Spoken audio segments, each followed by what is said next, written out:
Sebuah pesawat hampir menewaskan seluruh tim sepak bola dan meninggalkan dunia dalam duka.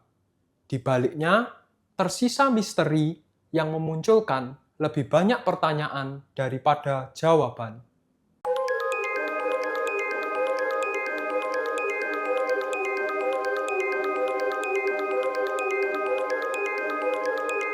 Halo, selamat datang di Sky Enigma. Hari ini kita akan membahas mengenai suatu peristiwa dalam dunia penerbangan yang menimpa maskapai Lamia. Kamu pernah dengar nama maskapai ini enggak sebelumnya? Kalau aku sendiri baru pertama kali dengar waktu riset soal video ini ya.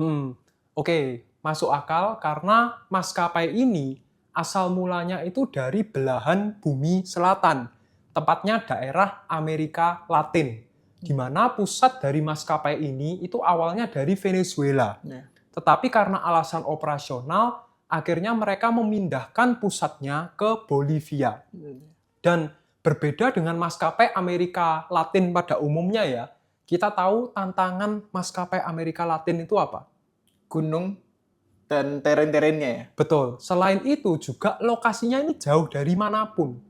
Oh. Sehingga biasanya ya kalau maskapai-maskapai terkenal seperti LATAM, kemudian ada GOL, itu mereka mencari jenis pesawat yang kapasitasnya tidak terlalu banyak, tapi bisa melewati jarak yang sangat jauh. Karena kita buktikan saja kalau mereka misalnya mau terbang dari Amerika Latin ke Madrid, itu perjalanannya sangat-sangat jauh. Yeah. Apalagi ke misalnya Australia, begitu. Ini sebuah tantangan. Dan jenis pesawat yang mereka ini biasa pakai itu adalah Avro RJ85. Ini juga pesawat yang tidak umum ya. Kita biasa dengarnya Airbus, Boeing, McDonnell Douglas. Ini tidak umum. Dan ini memang pesawat buatan British Aerospace, asal Inggris. Kita tahu jenis pesawat dari Inggris yang terkenal itu adalah BAE 146. Oh iya, terkenal. Terkenal sekali. Jadi dia itu punya 4 mesin jet, tapi jumlah kapasitas penumpangnya tidak banyak. Lalu dia bisa mendarat di bandara-bandara yang runway-nya pendek. Betul. Nah, ini cocok sekali untuk memenuhi kebutuhan dari maskapai asal Amerika Latin. Maka dari itu, tipe pesawat RJ85 ini merupakan turunan daripada BAE 146 tadi. Dan mereka ini kuatnya di daerah Eropa dan Amerika Latin. Karena seperti yang kamu jelaskan tadi, bandara-bandara di sana itu pegunungan, dataran tinggi. Dan juga ada beberapa area kota-kota kecil itu yang runway-nya pendek. Sehingga fleksibilitas dalam pemilihan pesawat ini sangat-sangat diperlukan. Nah, dalam peristiwa yang akan kita bahas hari ini, ada tim sepak bola asal Brasil yang mereka itu sedang menjalani pertandingan olahraga. Nama timnya adalah Chapecoense. Dan mereka memanfaatkan maskapai Lamia ini sebagai perjalanan mereka. Namun, apa yang terjadi ketika mimpi mereka justru pupus karena kesalahan di dalam pesawat ini? Simak kisahnya berikut. Lamia penerbangan 2933 melayani rute dari Bandara Internasional Viru-Viru di Santa Cruz de la Sierra, Bolivia, ke Bandara Internasional Jose Maria Cordova di Rio Negro, Kolombia. Pada tanggal 28 November 2016, pesawat ini jatuh di dekat Medellin, Kolombia.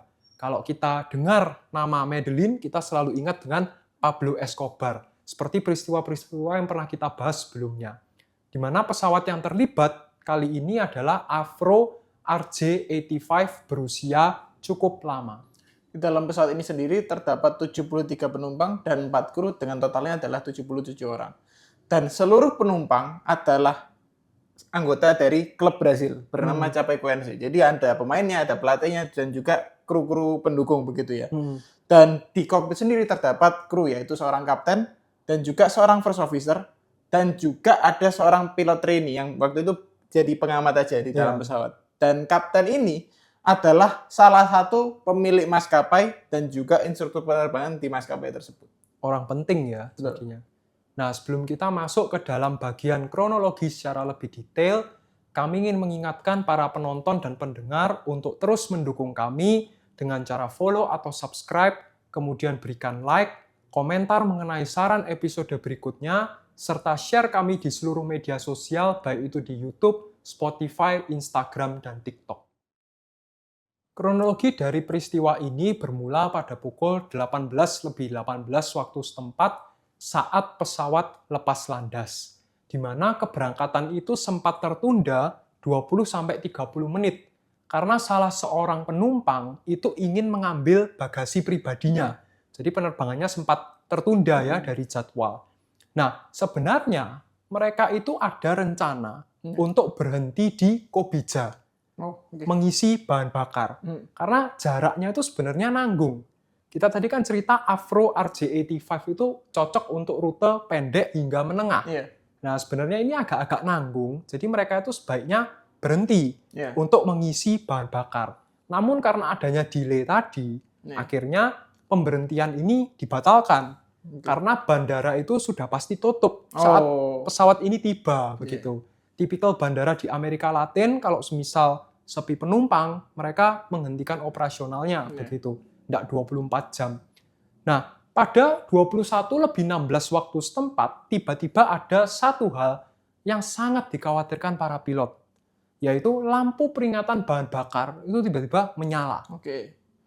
Dan waktu itu pesawat itu berada sekitar 77 nautical mile dari Bogota. Dan para pilot waktu itu tidak mengalihkan penerbangan kemana-mana, tapi tetap berusaha tetap sampai ke tujuan, begitu ya. Dan para pilot juga tidak memberitahu petugas ATC bahwa mereka itu ada indikator bahan bakar yang menyala tadi. Dan pada pukul 21:30, pesawat ini mulai menurunkan ketinggian untuk persiapan landing. Nah, sebenarnya mereka ini yang ada di pikiran para pilot pada saat itu adalah mereka segera mendarat. Sudah, supaya bahan bakarnya tidak sampai menipis, apalagi habis. Tapi tidak disampaikan ya? Tidak disampaikan. Tetapi ada pesawat lain di waktu itu. Jadi momennya sangat-sangat tidak pas. Di tempat yang salah, di waktu yang salah juga. Ada sebuah pesawat Viva Colombia penerbangan 8154. Dia ini melaporkan kebocoran bahan bakar dan tentu meminta prioritas pendaratan. Nah, waktu itu petugas ATC meminta pesawat yang kita bahas ini itu holding. Karena memang lalu lintasnya itu sudah padat. Ya, ini hal yang tidak diinginkan para pilot ya. Kita dulu masih ingat pernah bahas pesawat dari Avianca. Nah, peristiwanya mirip-mirip. Areanya juga dari Amerika Latin juga ya? Mirip-mirip seperti ini. Dan akhirnya pesawat itu berputar 2 kali dalam pola racetrack holding hingga menghabiskan sisa bahan bakar terakhir. Ini sudah sangat-sangat buruk dan genting kondisinya.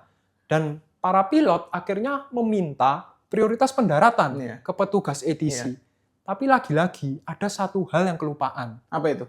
Dia tidak bilang Mayday. Wah, sama kayak Avianca juga ya? Iya, ya mungkin karena kendala bahasa atau apa, akhirnya hanya prioritas saja. Atau lelaki tidak bercerita begitu Nah, itu.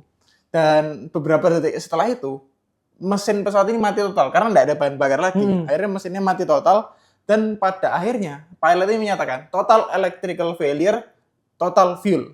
Itu yang dikatakan oleh pilot. Dan pada pukul 21:59 waktu setempat, pesawat ini akhirnya menabrak lereng dari Cerro Gordo. Dan sebanyak 6 orang penumpang berhasil selamat, sedangkan 71 sisanya itu ditemukan meninggal dunia. Wah, sangat tragis. Nah, setelah kejadian ini berlangsung, pihak investigator itu segera ingin mencari tahu apa yang menjadi penyebab dari peristiwa ini. Karena masalah bahan bakar menipis di tengah perjalanan itu nggak hanya terjadi sekali 2 kali aja. Sudah beberapa kali terjadi, bahkan pada saat masanya Avianca itu sudah pernah terjadi yang mirip seperti ini. Dan setelah diselidiki lebih lanjut, mengumpulkan bukti, wawancara, didapati pesawat ini hanya lepas landas dengan bahan bakar 9.000 kg. Wah. Padahal kalau menurut regulasi Kolombia, seharusnya wajib minimal itu 12.000 kg. Nah, kenapa kok hanya 3/4-nya dari regulasi? Karena kalau dari regulasi, dia itu mempertimbangkan apa aja. Pertama, holding. Ketika misalnya cuaca buruk. Kemudian ada cadangan untuk mencapai bandara alternatif. Itu kedua. Terus ada spare-nya lagi. Jadi totalnya itu 12.000 kg.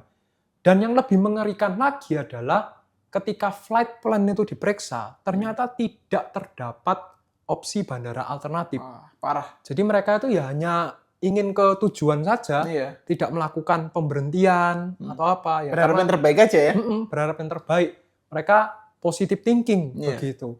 Dan ada satu hal lagi yang sebenarnya ini sangat-sangat parah ya. Iya, Nah, ini maskapai ini kan pesawat charter. betul. Otomatis klien-kliennya adalah orang yang profesional dan berpengalaman. Paling tidak orang penting. Iya.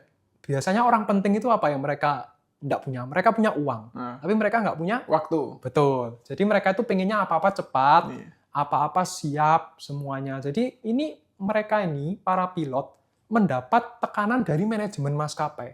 Dan juga ada tuntutan jadwal tim sepak bola. Ini semakin memperparah keadaan. Gitu. Iya.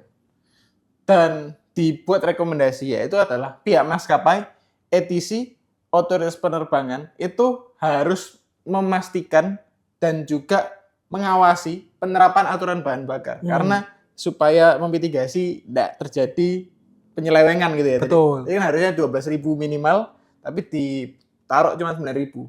Salah satu alasannya mungkin juga hemat. Ya. Hemat karena ngangkut bahan bakar lebih rendah juga gitu ya. Dan juga selanjutnya para pilot dianjurkan untuk menggunakan kata mayday kalau dirasa udah darurat. Ya. Sebetulnya ini sudah dianjurkan dari zamannya Avianca. Tapi karena kita bilang keterbatasan bahasa, karena bahasa mayday mungkin enggak terdengar sepenting priority buat mereka Ya. dari Latin gitu ya. Dan pihak maskapai itu harus memperhatikan budaya keselamatan dan manajemen resiko. Bahkan apabila kliennya itu klien-klien penting.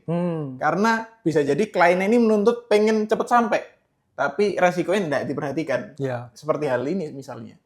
Dan juga lisensi operasi maskapai Lamia ini akhirnya dicabut. Jadi tidak bisa beroperasi mereka. Ya, tidak bisa berbisnis lagi.